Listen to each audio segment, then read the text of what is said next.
के इतिहास की व्याख्या करना चाहूँगा। उत्पत्ति 10 chapter from 15th verse to 19th verse। Kanan के देश में उसका ज्येष्ठ पुत्र सीदोन, तबहित, यबूसी, एमेरी, गिर्गाशी, हिव्वी, आर्की, सीनी, अर्वादी, समारी और हमाती लोग भी हुए। फिर कनानियों के कुल भी फैल गए और कनानियों को सीमा सीदोन से लेकर नगर के मार्ग से होकर आजा, तब और फिर सदोम और अमोरा और अदमा और सबोयीम के मार्ग से होकर लाशा तक हुआ। 7 कनानियों ने इब्राहिम से पहले कनान में दौड़ लगाई। उत्पत्ति 12 चैप्टर 1st verse। यहोवा ने अब्राम से कहा, अपने देश और अपने कुटुंबियों और अपने पिता के घर को छोड़कर उस देश को चला जा जो मैं तुझे दिखाऊंगा। भगवान ने अब्राहम से कहा, अपना देश छोड़े और कनानी की यात्रा शुरू करो।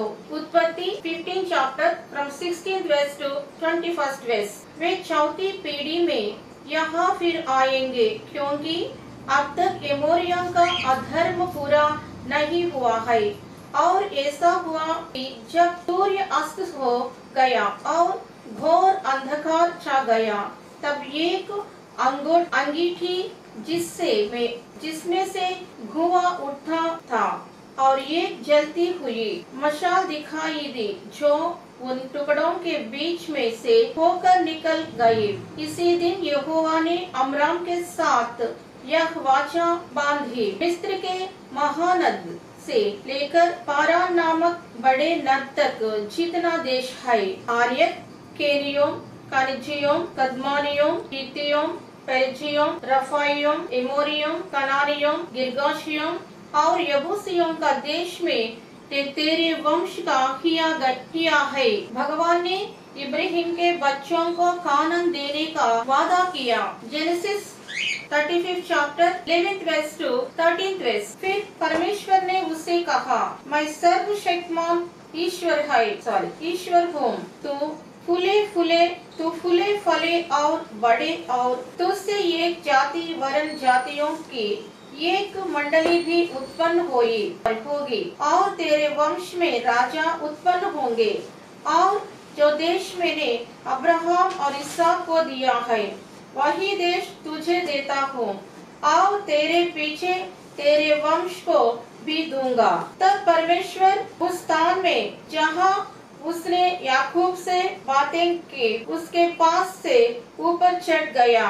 यहोवा ने 7 कनानियों ने इब्राहिम से पहले कनान में दौड़ लगाई। यहोवा ने याकूब को दर्शन दिया और उसकी संतान को कानान देने का वादा किया। निर्गमन 1st चैप्टर 1st verse। इस्राएल के पुत्रों के नाम जो अपने घराने को देकर याकूब के साथ मिस्र देश में आए है। निर्गमन 12 चैप्टर 29th verse। ऐसा हुआ कि आधी रात को यहोवा ने मिस्र देश में सिंहासन पर विराजने वाले फिरौना से लेकर गड्ढे में पड़े हुए बंधुए तक सबके पहलौठों को वरन पशुओं तक से सब पहलौठों को मार डाला। परमेश्वर ने मिस्रवासियों के सभी पहलौठों को मार डाला। फिरौना ने उन्हें जाकर इस्राएल के परमेश्वर यहोवा की उपासना करने की आज्ञा दी। निर्गमन 12 चैप्टर 31st verse। तब फिरौना ने रात में मूसा और हारून को बुलवाकर कहा, तुम इस्राएलियों समेत मेरी प्रजा के बीच से निकल जाओ और अपने कहने में अनुसार जाकर यहोवा की उपासना करे। तो निर्गमन 12 चैप्टर 37th verse। तब इस्राएली रामसेस को कूच करके सुक्कोत को चले और बाल बच्चों को छोड़ वे कोई चालाक पैदल चलने वाले पुरुष थे। निर्गमन 14 चैप्टर 38th verse। इस प्रकार यहोवा ने उस दिन इस्राएलियों को मिस्रियों के वश के छुड़ाया और इस्राएलियों ने मिस्रियों को समुद्र के तट पर मार पड़े हुए देखा। यहोवा ने मिस्रियों को लाल समुद्र के बीच में हुआ दिया और इसराइल को बचा लिया। निर्गमन 16 चैप्टर 1 वर्स। फिर एलीम से कुछ करके इसराइलियों को सारी मंडली मिस्र देश से निकलने के बाद दूसरे महीने के 15वें दिन को सीन नामक जंगल में जो एलीम और सीनाई पर्वत के बीच में है आ पहुंची। इसराइल ने सीनाई पर्वत पर प्रवेश किया। गिनती 9 चैप्टर 1, 2, 3 वर्सेस। इसराइलियों के मिस्र देश से निकलने के दूसरे वर्ष के पहले महीने में यहोवा ने सीनाई के जंगल में मूसा ने कहा, इसराइली पसह नामक पर्व के उसके नियत समय पर मनाया करे। आयत हसी महीना के 14वें दिन को गोधूली के समय तुम लोग उसे सब विधियों और नियमों के अनुसार मानना। यहोवा ने पसह का पर्व मानने की आज्ञा दी। यहोशू 5 चैप्टर 10 वर्स। इसलिए इसराइली गिलगाल में डेरे डाले रहे और उन्होंने यरीहो को पास को अरब में पूर्णमासी की संध्या के समय पसह माना और पसह के दूसरे दिन वे उस देश की उपज में से अखमीरी रोटी और उसी दिन से भुना हुआ दाना भी खाने लगे।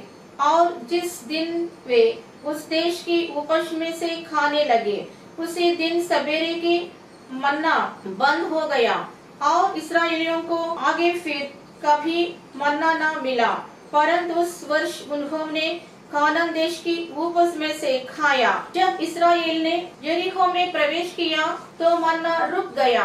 यहोशू 10 चैप्टर 11 वर्स। फिर जब वे इसराइलियों के सामने से भागकर बेतरीम की उतराई पर आए तब अजीका पहुंचने तक यहोवा ने आकाश में बड़े बड़े पत्थर उन पर बरसाए और वे मर गए जो ओलों से मारे गए। उनकी गिनती इसराइलियों की तलवार से मारे हुए से अधिक थी। यहोवा ने युद्ध में प्रवेश किया और शत्रुओं पर ओले बरसाए। यहोशू 13 चैप्टर 7 वर्स। इसराइल तो अब हम देश को 9 गोत्रीम और मनश्शे के आधे गोत्री को उनका भाग होने के लिए बांट दे। यहोशू ने कनानियों को भूमि को इसराइल के बीच बांट दिया।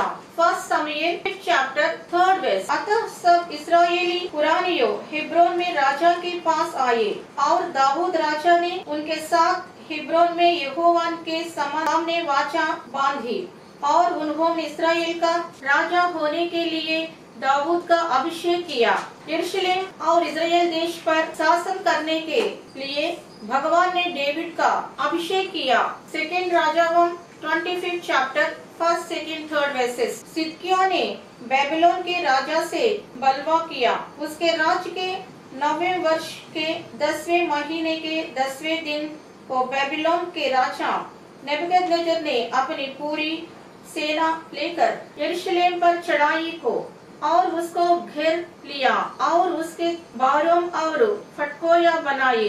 इस प्रकार नगर सिदकिय्याह राजा के 11वें वर्ष तक घिरा हुआ रहा। 4थे महीने के 9वें दिन ने नगर से महंगी यहाँ तक बढ़ा गई कि देश के लोगों को लिए कुछ खाने को न रहा।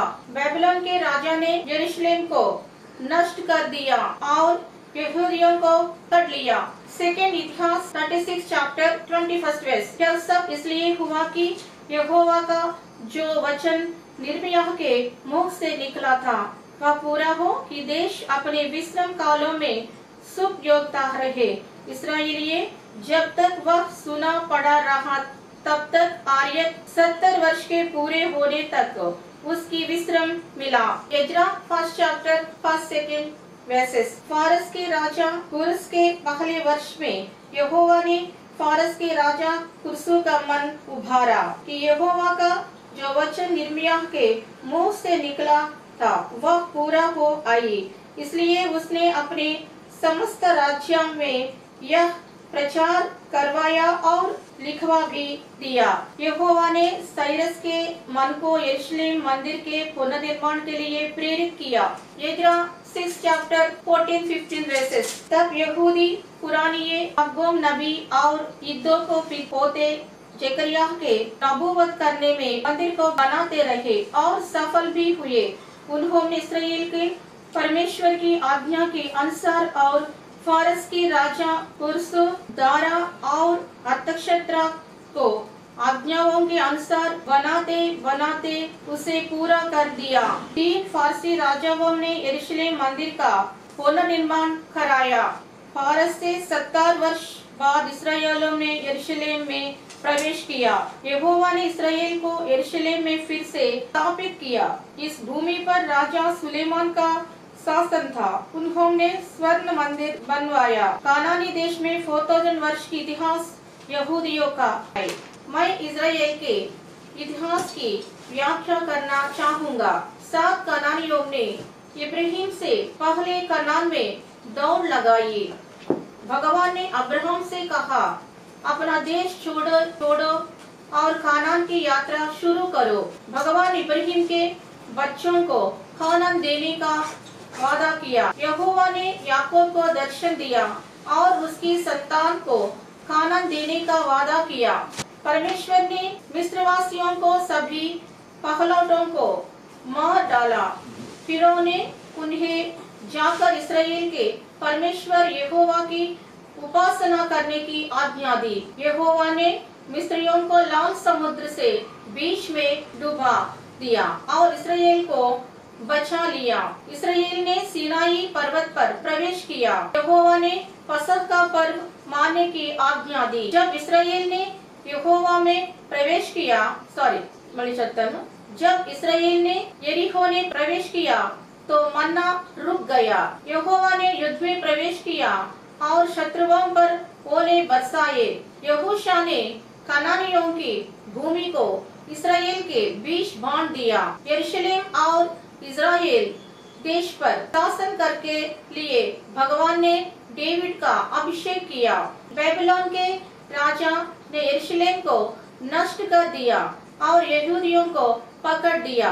यहोवा ने साइरस के मन के यरूशलेम मंदिर के पुनर्निर्माण के लिए प्रेरित किया। 3 फारसी राजाओं ने यरूशलेम मंदिर का पुनर्निर्माण कराया। फारस से 70 वर्ष बाद इस्राएलियों ने यरूशलेम में प्रवेश किया। यहोवा ने इस्राएल को यरूशलेम में फिर से समाप्त किया।